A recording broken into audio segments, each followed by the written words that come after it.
Hello everyone, I'm Kat from the Littlestown Library of the Adams County Library System, and tonight we are reading Chapter 8 of the book Anne of Green Gables by L.M. Montgomery. Chapter 8, Anne's Bringing Up is Begun. For reasons best known to herself, Marilla did not tell Anne that she was to stay at Green Gables until the next afternoon. During the forenoon, she kept the child busy with various tasks and watched over her with a keen eye while she did them. By noon, she had concluded that Anne was smart and obedient, willing to work and quick to learn. Her most serious shortcoming seemed to be a tendency to fall into daydreams in the middle of a task and forget all about it until such time as she was sharply recalled to earth by a reprimand or a catastrophe. When Anne had finished washing the dinner dishes, she suddenly confronted Marilla with the air and expression of one desperately determined to learn the worst. Her thin little body trembled from head to foot. Her face flushed, and her eyes dilated until they were almost black. She clasped her hands tightly and said in an imploring voice, "Oh, please, Miss Cuthbert, won't you tell me if you are going to send me away or not? I've tried to be patient all the morning, but I really feel that I cannot bear not knowing any longer. It's a dreadful feeling. Please tell me." "You haven't scalded the dishcloth in clean hot water, as I told you to do," said Marilla immovably. "Just go and do it before you ask any more questions, Anne." Anne went and attended to the dishcloth.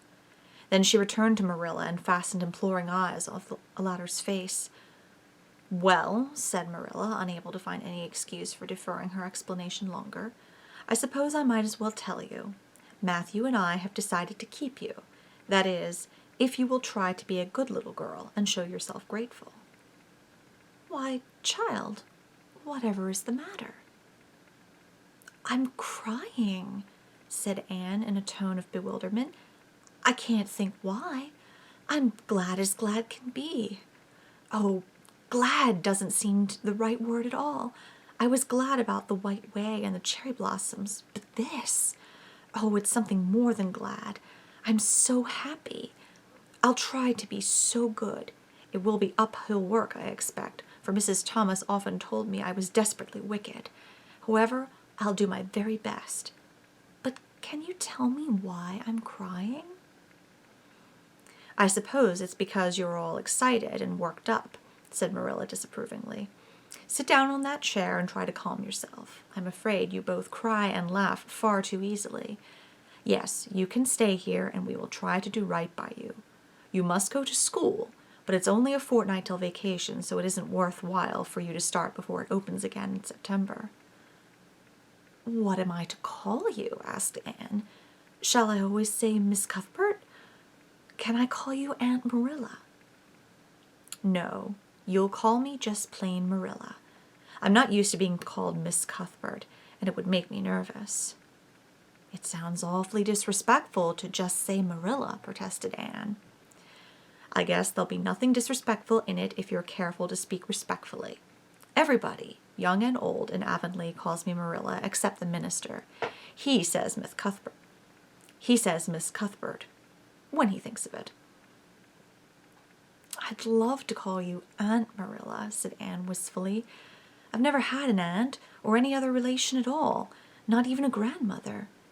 It would make me feel as if I really belonged to you. Can't I call you Aunt Marilla?" "No. I'm not your aunt, and I don't believe in calling people names that don't belong to them." "But we could imagine you were my aunt." "I couldn't," said Marilla grimly. "Do you never imagine things different from what they really are?" asked Anne, wide-eyed. "No." "Oh." Anne drew a long breath. "Oh, Miss Marilla, how much you miss." "I don't believe in imagining things different from what they really are," retorted Marilla. "When the Lord puts us in certain circumstances, he doesn't mean for us to imagine them away. And that reminds me.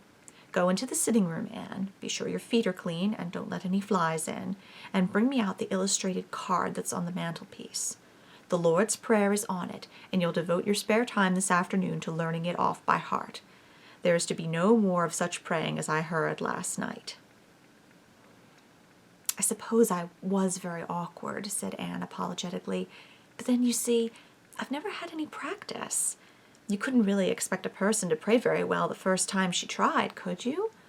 I thought out a splendid prayer after I went to bed, just as I promised you I would. It was nearly as long as the minister's, and so poetical. But would you believe it? I couldn't remember one word when I woke up this morning, and I'm afraid I'll never be able to think out another one as good. Somehow, things are never so good when they're thought out on a second time. Have you ever noticed that? Here is something for you to notice, Anne. When I tell you to do a thing, I want you to obey me at once and not stand stock still and discourse about it. Just you go and do as I bid you. Anne promptly departed for the sitting room across the hall. She failed to return. After waiting 10 minutes, Marilla laid down her knitting and marched after her with a grim expression. She found Anne standing motionless before a picture hanging on the wall between the two windows, with her eyes astar with dreams. The white and green light strained through apple trees and clustering vines outside fell over the wrapped little figure with a half-unearthly radiance. "Anne, whatever are you thinking of?" demanded Marilla sharply. Anne came back to earth with a start. "That," she said, pointing to the picture, a rather vivid chromo entitled "Christ Blessing Little Children. "And I was just imagining I was one of them, that I was the little girl in the blue dress standing off by herself in the corner as if she didn't belong to anybody, like me. She looks lonely and sad, don't you think? I guess she hadn't any father or mother of her own, but she wanted to be blessed too, so she just crept shyly up on the outside of the crowd, hoping nobody would notice her, except him. I'm sure I know just how she felt. Her heart must have beat and her hands must have got cold, like mine did when I asked you if I could stay. She was afraid he mightn't notice her. But it's likely he did, don't you think? I've been trying to imagine it all out, her edging a little nearer all the time until she was quite close to him, and then he would look at her and put his hand on her hair, and oh, such a thrill of joy as would run over her. But I wish the artist hadn't painted him so sorrowful looking. All his pictures are like that, if you've noticed. But I don't believe he could really have looked so sad, or the children would have been afraid of him." "Anne," said Marilla, wondering why she had not broken into this speech long before, "you shouldn't talk that way. It's irreverent, positively irreverent." Anne's eyes marveled. "Why, I felt just as reverent as could be. I'm sure I didn't mean to be irreverent." "Well, I don't suppose you did, but it doesn't sound right to talk so familiarly about such things. And another thing, Anne, when I send you after something, you're to bring it at once and not fall into mooning and imagining before pictures. Remember that. Take that card and come right to the kitchen. Now sit down in the corner and learn that prayer off by heart." Anne set the card up against the jugful of apple blossoms she had brought in to decorate the dinner table. Marilla had eyed that decoration askance, but had said nothing, propped her chin on her hands, and fell to studying it intently for several silent minutes. "I like this," she announced at length. "It's beautiful. I've heard it before. I heard the superintendent of the asylum Sunday school say it over once. But I didn't like it then. He had such a cracked voice, and he prayed it so mournfully. I really felt sure he thought praying was a disagreeable duty. This isn't poetry, but it makes me feel just the same way poetry does. Our Father who art in heaven, hallowed be thy name. That is just like a line of music. Oh, I'm so glad you thought of making me learn this, Miss Marilla." "Well, learn it and hold your tongue," said Marilla shortly. Anne tipped the vase of apple blossoms near enough to bestow a soft kiss on a pink-cupped bud, and then studied diligently for some moments longer. "Marilla," she demanded presently, "do you think that I shall ever have a bosom friend in Avonlea?" A what kind of friend?" "A bosom friend. An intimate friend, you know. A really kindred spirit to whom I can confide my inmost soul. I've dreamed of meeting her all my life. I never really supposed I would, but so many of my loveliest dreams have come true all at once that perhaps this one will too. Do you think it's possible?" Diana Barry lives over at Orchard Slope, and she's about your age. She's a very nice little girl, and perhaps she will be a playmate for you when she comes home. She's visiting her aunt over at Carmody just now. You'll have to be careful how you behave yourself, though. Mrs. Barry is a very particular woman. She won't let Diana play with just any little girl who isn't nice and good. Anne looked at Marilla through the apple blossoms, her eyes aglow with interest. What is Diana like? Her hair isn't red, is it? Oh, I hope not. It's bad enough to have red hair myself, but I positively couldn't endure it in a bosom friend. Diana is a very pretty little girl. She has black eyes and hair and rosy cheeks, and she is good and smart, which is better than being pretty. Marilla was as fond of morals as the Duchess in Wonderland, and was firmly convinced that one should be tacked on to every remark made to a child who was being brought up. But Anne waved the moral inconsequently aside and seized only on the delightful possibilities before it. Oh, I'm so glad she's pretty. Next to being beautiful oneself, and that's impossible in my case, it would be best to have a beautiful bosom friend. When I lived with Mrs. Thomas, she had a bookcase in her sitting room with glass doors. There weren't any books in it. Mrs. Thomas kept her best china and her preserves there, when she had any preserves to keep. One of the doors was broken. Mr. Thomas smashed it one night when he was slightly intoxicated. But the other was whole, and I used to pretend that my reflection in it was another little girl who lived in it. I called her Katie Maurice, and we were very intimate. I used to talk to her by the hour, especially on Sunday, and tell her everything. Katie was the comfort and consolation of my life. We used to pretend that the bookcase was enchanted, and that if I only knew the spell, I could open the door and step right into the room where Katie Maurice lived, instead of into Mrs. Thomas's shelves of preserves and china. And then Katie Maurice would have taken me by the hand and led me out into a wonderful place, all flowers and sunshine and fairies, and we would have lived there happily ever after. When I went to live with Mrs. Hammond, it just broke my heart to leave Katie Maurice. She felt it dreadfully, too. I know she did, for she was crying when she kissed me goodbye through the bookcase door. There was no bookcase at Mrs. Hammond's, but just up the river, a little way from the house, there was a long green little valley, and the loveliest echo lived there. It echoed back every word you said, even if you didn't talk a bit loud. So I imagined that it was a little girl called Villetta, and we were very great friends, and I loved her almost as well as I loved Katie Maurice. Not quite, but almost, you know. The night before I went to the asylum, I said goodbye to Villetta, and oh, her goodbye came back to me in such sad, sad tones. I had become so attached to her that I hadn't the heart to imagine a bosom friend at the asylum, even if there had been any scope for imagination there. I think it's just as well there wasn't, said Marilla dryly. I don't approve of such goings-on. You seem to half believe your own imaginations. It will be well for you to have a real live friend to put such nonsense out of your head. But don't let Mrs. Barry hear you talking about your Katie Maurices or your Violettas, or she'll think you tell stories. Oh, I won't. I couldn't talk of them to everybody. Their memories are too sacred for that. But I thought I'd like to have you know about them. Oh, look, here's a big bee just tumbled out of an apple blossom. Just think what a lovely place to live, in an apple blossom.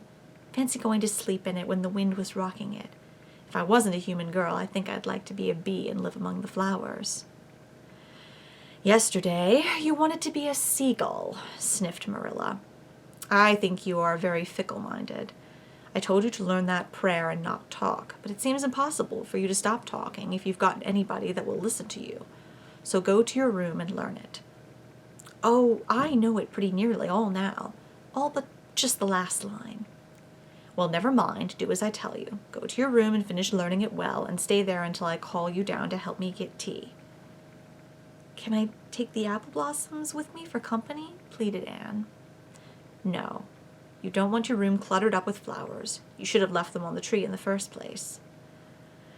I did feel a little that way too, said Anne. I kind of felt I shouldn't shorten their lovely lives by picking them. I wouldn't want to be picked if I were an apple blossom. But the temptation was irresistible. What do you do when you meet with an irresistible temptation?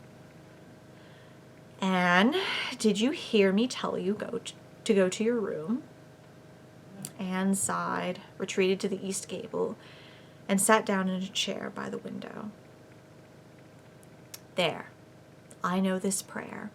I learned that last sentence coming upstairs. Now I'm going to imagine things into this room so that they'll always stay imagined.